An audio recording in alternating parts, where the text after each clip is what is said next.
യുവാക്കളെ തട്ടിക്കൊണ്ടുപോയി കാറും മൊബൈലും തട്ടിയെടുത്ത കേസിൽ 5 പേരെ കൂടി കുളത്തൂർ പോലീസ് അറസ്റ്റ് ചെയ്തു. ഇതോടെ കേസിൽ അറസ്റ്റിലായവരുടെ എണ്ണം 11 ആയി. സൈബർ തട്ടിപ്പ് ശൃംഖലയുടെ പുതിയ രീതികളെക്കുറിച്ചുള്ള നിർണായക വിവരങ്ങൾ ലഭിച്ചതായി പോലീസ്. വെങ്ങാട് സ്വദേശി അദ്നാൻ, കൊളത്തൂർ സ്വദേശി മുഹമ്മദ് ഫൈസൽ, കൊപ്പം സ്വദേശികളായ മുഹമ്മദ് അബ്ദുൽ ഹക്കീം, മുഹമ്മദ് ജാഫർ, മുഹമ്മദ് ഹനീഫ എന്നിവരാണ് അറസ്റ്റിലായത്.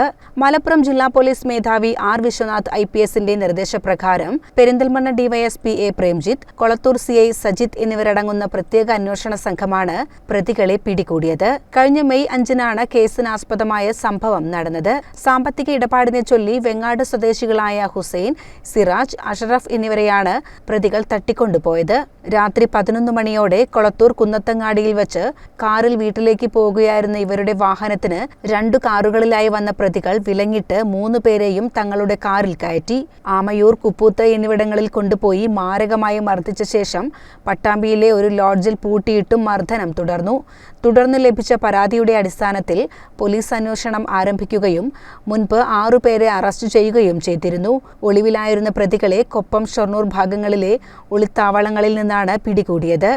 അറസ്റ്റിലായ മുഹമ്മദ് അബ്ദുൽ ഹക്കീം, മുഹമ്മദ് ജാഫർ എന്നിവരുൾപ്പെടെയുള്ള സംഘം കമ്മീഷൻ വ്യവസ്ഥയിൽ ഏജന്റുമാർ മുഖേന പലരുടെയും പേരിലുള്ള ബാങ്ക് അക്കൗണ്ട് വഴി വിവരങ്ങൾ ഡോളർ ട്രേഡിംഗ്, ഗെയിമിംഗ് എന്നിവയുടെ പേര് പറഞ്ഞ് തട്ടിപ്പ് നടത്തുന്ന സംഘങ്ങൾക്ക് കൈമാറുകയാണ് ചെയ്തിരുന്നത്.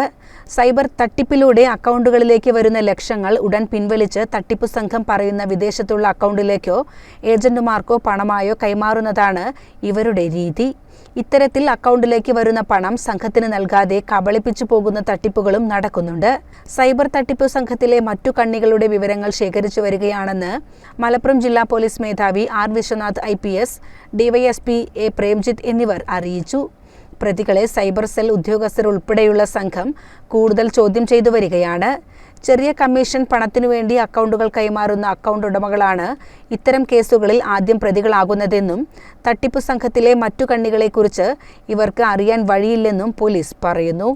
CCN, പെരിന്തൽമണ്ണ.